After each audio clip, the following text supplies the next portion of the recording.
இந்த கன்னம் சிவக்கிறதுக்குங்கிறது ஒரு ஆர்டிஃபிஷியலான மேக்கப்லாம் பண்ணி ப்ளஷிங் ப்ரைட் அப்படின்னு சொல்லிட்டு கன்னம் சிவக்கிற மாதிரியான மேக்கப்லாம் கூட மேற்கத்திய உலகத்தில் நிறைய பயன்படுத்த ஆரம்பித்தாங்க.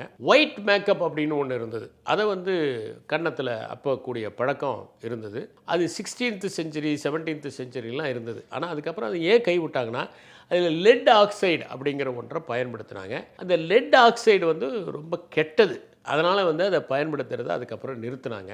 இன்னொன்று என்னென்னா, மேற்கத்திய உலகத்தில் அந்த வெண்கல நிறத்தில் அந்த கன்னங்கள் இருந்தால் பிரான்ஸ் சீக்ஸ் அப்படின்னு சொல்லுவாங்க. அந்த மாதிரி இருந்தால் அவங்க ரொம்ப மேட்டிமை கூடி. ஏன்னா அவங்க வெயிலில் ரிலாக்ஸ்டாக இருக்கலாம், வேலை இல்லாமல் இருக்கலாம். வேலை இல்லாமல் இருக்கிறாங்கன்னா அவங்க மேட்டிமை. ஒரு காலத்தில் பார்த்திங்கன்னா சீனத்தில் மேட்டிமை குடியை சார்ந்தவர்களுக்கெல்லாம் சின்ன பாதங்கள் இருக்குமா பெண்களுக்கு. அவங்களுக்கு என்ன பண்ணுவாங்களாம், சின்ன வயசுலேயே கயிறெல்லாம் கட்டி அந்த பாதம் பெருசாகாத மாதிரி பார்த்துக்குவாங்களாம். ஏன்னா அது அடையாளம் என்னென்னா, இவங்க எந்த வேலையும் செய்யாத அளவுக்கு இவங்க வசதியான குடும்பத்தை சார்ந்தவர்கள். அப்போ சின்ன கால்களை பார்த்தா இவங்க ரொம்ப பணக்காரங்கள. ஏன்னா இளங்கோவடிகள் கூட வண்ணச்சீரடியால் அப்படின்னு கண்ணகியை பற்றி சொல்கிறாரு. அப்போ சீனத்தில் கால்கள் சின்னதாக இருக்கிறது ஒரு அழகாக கருதப்பட்டதுனால செயற்கையாக காலை சின்னது பண்ணுவாங்க. அந்த மாதிரி இந்த வெயிலில் போய் அந்த கன்னங்களை ஒரு வெண்கல கன்னங்களாக ஆக்கி கொள்கிறவர்களுக்கு அந்த காலத்தில் ஒரு மேட்டிமை குடியை சார்ந்தவர்கள் அப்படிங்கிற ஒரு அபிப்பிராயம் கூட இருந்திருக்கு. ஆனால் அதுக்கப்புறம் என்னாச்சுன்னா, இந்த மாதிரி அதிகமாக வெயிலில் இருந்தால் கேன்சர் மாதிரியானதெல்லாம் வரும் அப்படிங்கிறதுனால பரவுனதுனால அதுக்கப்புறம் அந்த பழக்கம் ஸ்டாப் ஆச்சு.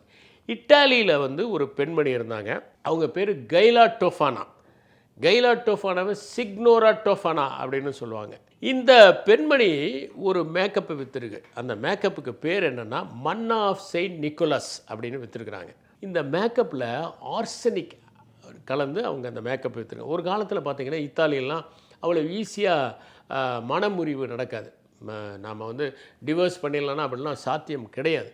அப்போ பிடிக்காத ஒரு கணவனோடையும் வாழ வேண்டிய ஒரு கட்டாயம் இருக்கிற நேரத்தில் பெண்களுக்கு இந்த ஒரு மேக்கப்பை அந்த அம்மா விற்றுருக்காங்க. யார்?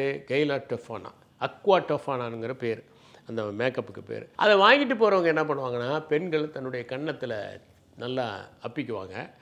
ஆண்கள் அந்த கன்னத்தில் முத்தம் கொடுக்கும்போது உடனடியாக செத்துருவாங்களாம். இந்த மாதிரி கிட்டத்தட்ட 600 பேர் செத்துருக்காங்க. இந்த மாதிரி 600 பேர் செத்த பிறகு அந்த அம்மாவை 1706 அப்புறம் பிடிச்சி இவங்க தான் கண்டுபிடிச்சி அவங்கள டார்ச்சர் பண்ணி கொண்டாங்க அப்படிங்கிற ஒரு வரலாறு இந்த மேக்கப்புக்கு இருக்குது.